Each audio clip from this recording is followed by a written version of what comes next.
Magandang araw mga kababayan. Pag-uusapan po natin kung paano po kinonfirma ng isang miyembro ng Armed Forces of the Philippines na talagang miyembro ng NPA itong nahuling si Sika Garzon o kilala bilang Charles Sika Garzon.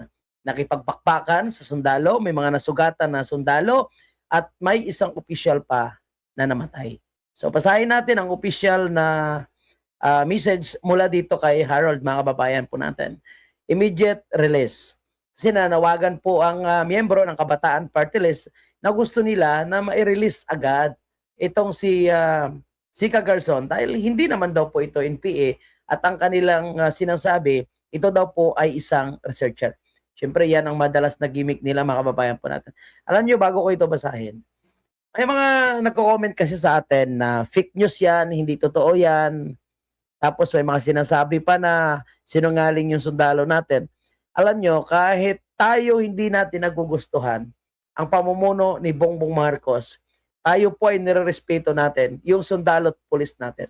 Dahil yan ay kakampi pa rin ng sambayan ng Pilipino, although hindi sila masyadong nagsasalita ngayon sa nangyayaring corruption dahil maintindihan natin na sila ay takot at ang kanilang opisyal dyan, karamihan ay bayad.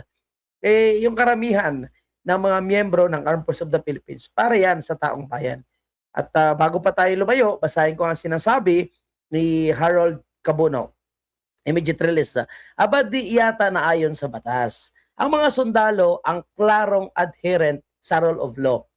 Aling batas ba? Kasi ang gagamitin nating references, international humanitarian law, human rights law, or Philippine law, kagaya ng RA 9851. Bisa batas na ito, hindi pwedeng basta-basta na iparelease ang isang akusado ng krimen. Bakit?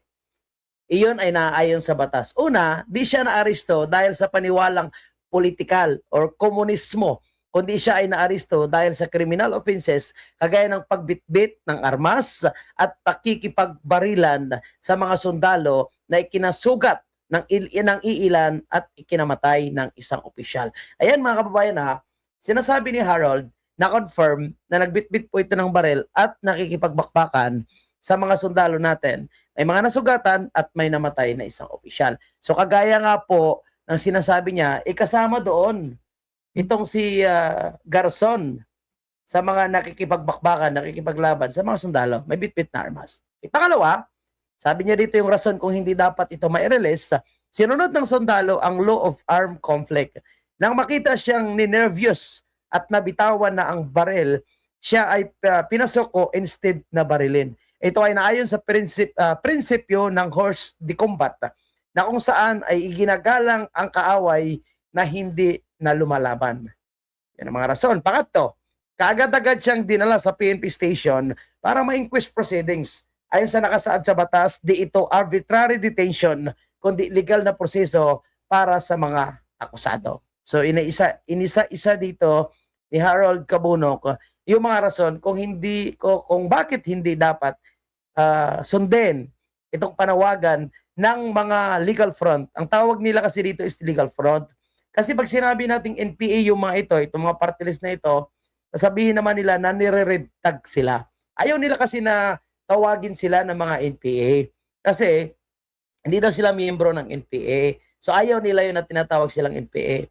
So sila ay mga aktivista. So parang yun ata yung gustong itawag sa kanila. Sila lang ay aktivista. Pero ayaw nilang tawagin sila na NPA.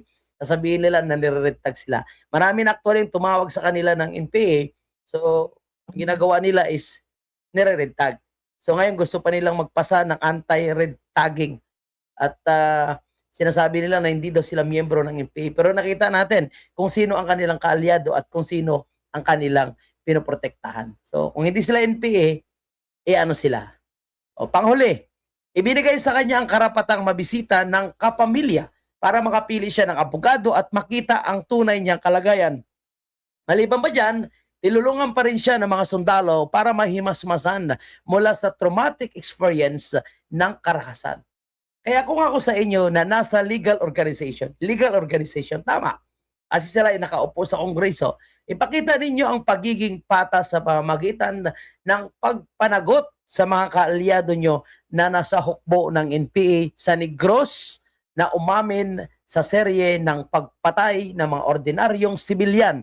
Lastly, dapat sumama kayo sa paghadlang ng recruitment ng kabataan papunta sa hukbo ng teroristang NPA. Alam niyo mga kababayan, hindi nila gagawin yan. Hindi nila gagawin na makikiisa sa ating kasundaluhan para tigilan ang recruitment.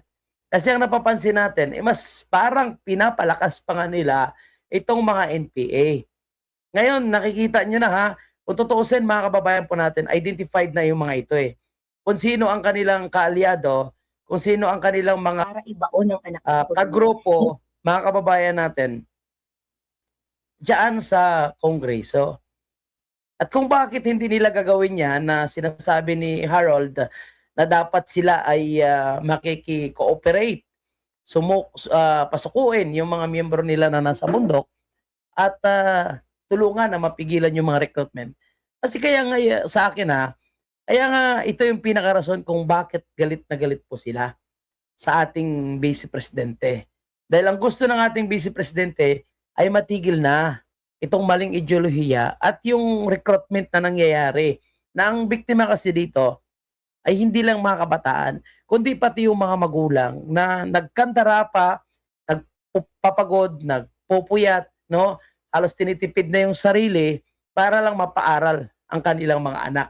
Pero ang nangyayari, pagka-graduate ay napunta sa bundok. So yung sinasabi nga natin yung nangyari kay Jerlyn Doydora na kaka-graduate lang pero namatay sa isang bakbakan last January, I think January 29, kung maalala ko. At marami pang iba.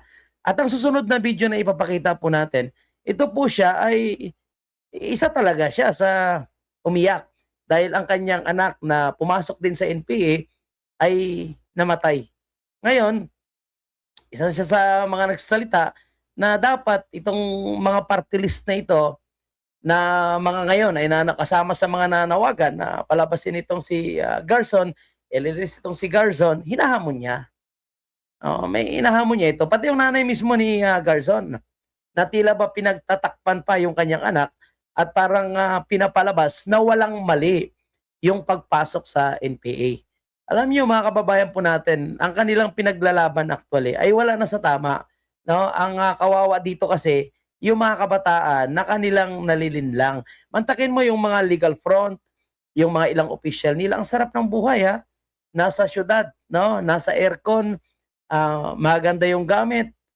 Ang ginagawa is pagre-recruit lang.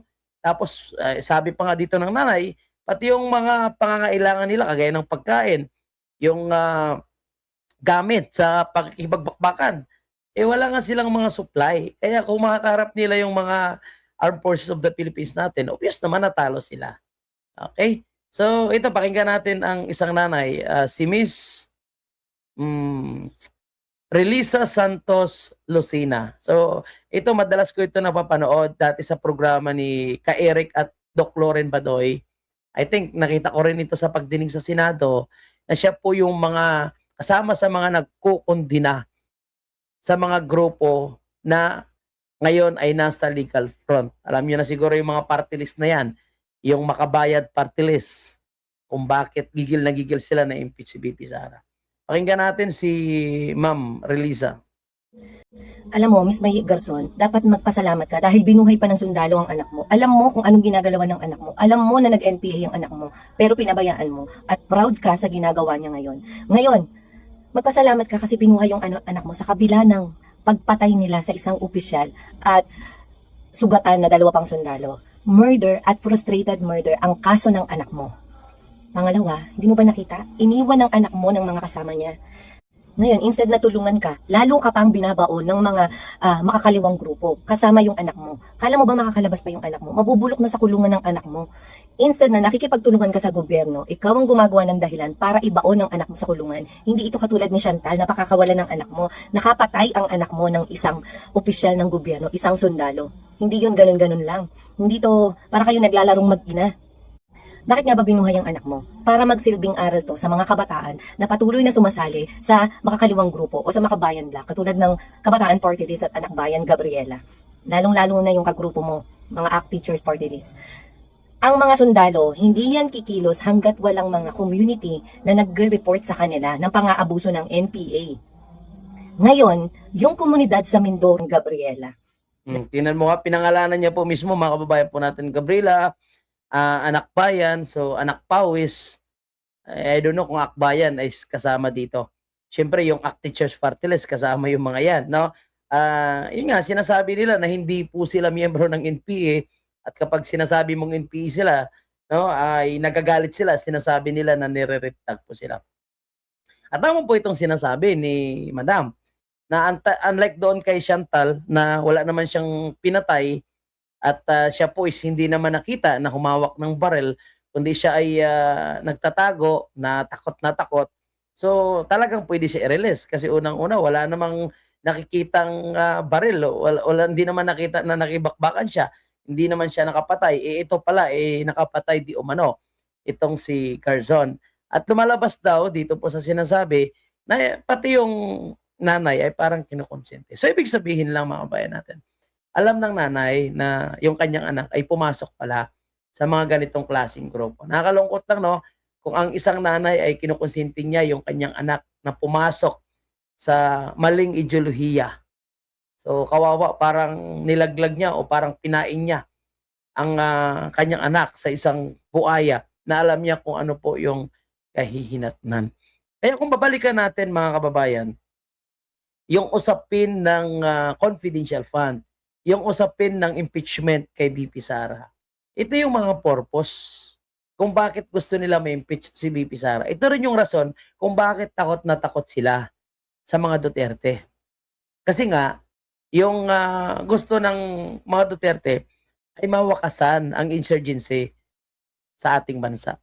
Alam mo si Tatay Digong talagang pinupuntahan niya yan sa bundok. Si BP Sara pinupuntahan niya sa bundok.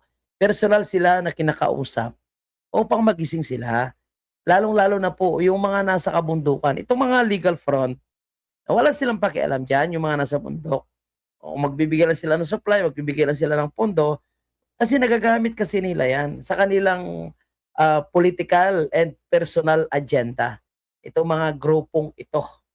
Kaya ayaw talaga nila na matapos, ayaw talaga nila na mawala ang kanilang organisasyon na sinasandalan. Kaya gusto nila palakasin ng palakasin. Kaya palagay ko, ito yung purpose kung bakit gigil na gigil po sila na makilala kung sino si Mary Chris Piatos. Hanggang ngayon, no? Gusto nila makilala sino ba talaga si Mary Chris Piatos. At kung titingnan mo sa Kongreso, ma-identify mo kung sino yung mga gigil na gigil kay Mary Chris Piatos. Identified sila. Kaya sana po mga kababayan natin, yung mga kabataan pa na mga miyembro nitong Kabataan Party List, mga miyembro ng Anak Pawis, Anak Bayan, Akbayan, Bayan Muna, Active Party List, sana maging matalino po kayo. At kung ang napapansin ko dito kasi, yung halos yung mga recruit nila, patatalino eh. Kagaya nito si Charles Sica Garzon, cum laude yan. Yung si Doydora, ganun din. At galing sila sa mga dekalidad, mga kilalang universidad. Pero magtaka ka kung bakit ang bilis nila ma-recruit at ang bilis nila mapaniwala sa maling ideolohiya. Ang sabi nga ng nanay ng isang NPA na nagsalita kasing anak niya namatayan eh.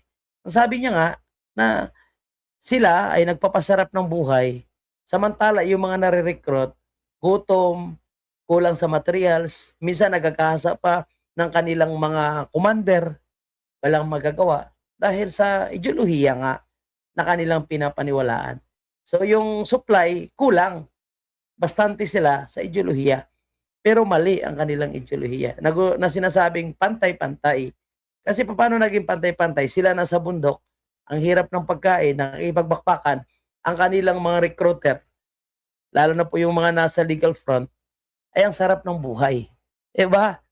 Tapos, malalaman mo na gusto nila ipa-impeach ang ating vice presidente dahil ayaw nila na mabuwag ang kanilang organisasyon na sinasandalan. Kaya salamat po sa mga nagbulgar, of course, no? Dito po sa kay Harold Cabunok, isang opisyal ng Armed Forces of the Philippines.